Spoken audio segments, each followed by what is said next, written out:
జై శ్రీమన్నారాయణ. మనం ఈరోజు ధనుర్మాసం 11వ పాసురంలో ఉన్నాం. கத்துக்கரவை கணங்கள் பல கரந்தோ செத்தார் தெருளச் சென்று செரு செய்யும் குத்தமொன்னில்லாத கோவலர் தம்பார் கொடியே புத்தர்வல்குள் புனமையிலே போதராய் சுத்தத்து தோமாரெல்லாரும் வந்து நின் முத்தம் புகுந்து முகில்வண்ணன் பேர் பாடா சித்தாதே பேசாதே செல்வ பெண்டாட்டி నీ ఎత్తుకురంగం పొరులేలోరెంబావాయ్. ఈరోజు మన ఆండాళమ్మ గోపబాలికలు ఒక అందమైన గోపిక ఇంటి ముందు ఉన్నారట. ఆమెని నిద్రలేపుతున్నారు మన ధనుర్మాస నోములో పాల్గొనమని. అక్కడ వాతావరణం ఎలా ఉందంటే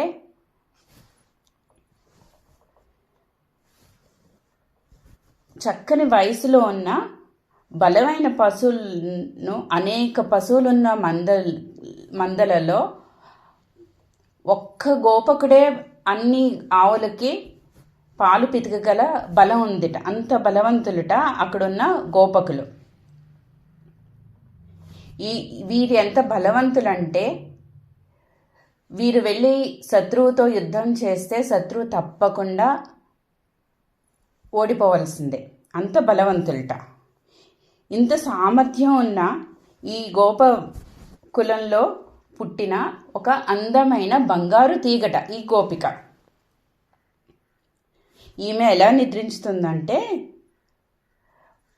తన పుట్టలో పాము ఎంత నిర్భయంగా మొత్తం విప్పుకొని నిద్రపోతుందో ఆమె అలా నిద్రపోతుందట ఇంట్లో. ఈమె కురులు ఎలా ఉన్నాయంటే నెమలి నడుస్తూ ఉన్నప్పుడు, ఆ నాట్యం చేస్తున్నప్పుడు నడుస్తున్నప్పుడు ఎలా ఉంటాయి వెనకాల పింఛం, అలా ఉన్నాయట ఆమె అందమైన కురులు. ఇంత అందమైన గోపికను నిద్రలేపుతున్నారు మన ఆండాళ్ళ తల్లి మిగిలిన గోప బాలికలు. వీరు పాడే కృష్ణుని గానానికి చుట్టుపక్కల చెలికెత్తలు అందరూ కూడా వచ్చి లేచి వీరితో పాటు పాట పాడుతున్నారట. అయినా గోపిక ఇంకా నిద్రలోనే ఉందిట. నువ్వు ఇంకా ఉలుకు పలుకు లేకుండా ఇంకా నిద్రపోతున్నావేంటమ్మా? రా, లేచి వచ్చి మాతో పాటు నోములో పాల్గొను అని మేల్కొలుపుతున్నారట ఆండాళ్ళమ్మ గోప బాలికలు. ఈ పాసురంలో విశేషార్థం తెలుసుకుందాం మనం. చేసే ప్రతి పనిలోనూ విజయాన్ని కోరే మానవుడికి శ్రీకృష్ణుడు ఒక సులభమైన ఉపాయం ఇచ్చాట, ఒక ఐడియా ఇచ్చాట శ్రీకృష్ణుడు. ఏంటది? శ్రీకృష్ణ ఆరాధన రూపంగా మన విధులను ప్రపంచంలో జరుపుకుంటూ పోతూ ఉంటే మనము శ్రీకృష్ణుడే విజయాన్ని మనకి అందిస్తారట.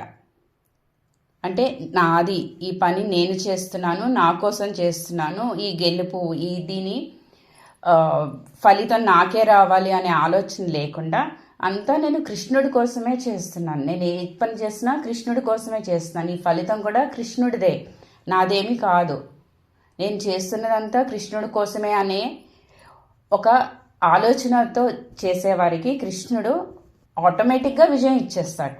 అలాంటి వాళ్ళు ఈ గోప కులం వాళ్ళు. వీరందరూ పాలు పితుకుతున్నప్పుడు ఆ గోవు పాలు పితికి అవన్నీ వారు సొంతం చేసుకుందామని కాదు, కృష్ణుడి కోసం పితుకుతున్నారు పాలు. అలాగే ఏ పని చేసినా వాళ్ళు అన్నీ శ్రీకృష్ణుడి కోసమే చేసేవారట. సో అటువంటి వంశంలో పుట్టిన ఈ గోపిక కూడా ఎంతో స్థితప్రజ్ఞురాలు. ఈమె అందానికి ఈ అంటే బాహ్యమైన సౌందర్యమే కాదు, అంద సౌందర్యాన్ని కృష్ణుడు ఎంతో మెచ్చుకుని ఎంతో ఇష్టపడతాట. అందుకని మన ఆండాళ్ళమ్మ గోపికలు ఏమంటున్నారంటే, అమ్మ లేచి నువ్వు మాతో పాటు నోమికి వస్తే నిన్ను చూసి నీ కోసం శ్రీకృష్ణుడు మమ్మల్ని తరింపచేస్తాడు, అందుకని మాతో రావమ్మా అని మేల్కొలుపుతున్నారట ఆండాళ్ళమ్మ గోపికలు ఈ గోప బాలికని. జై శ్రీమన్నారాయణ.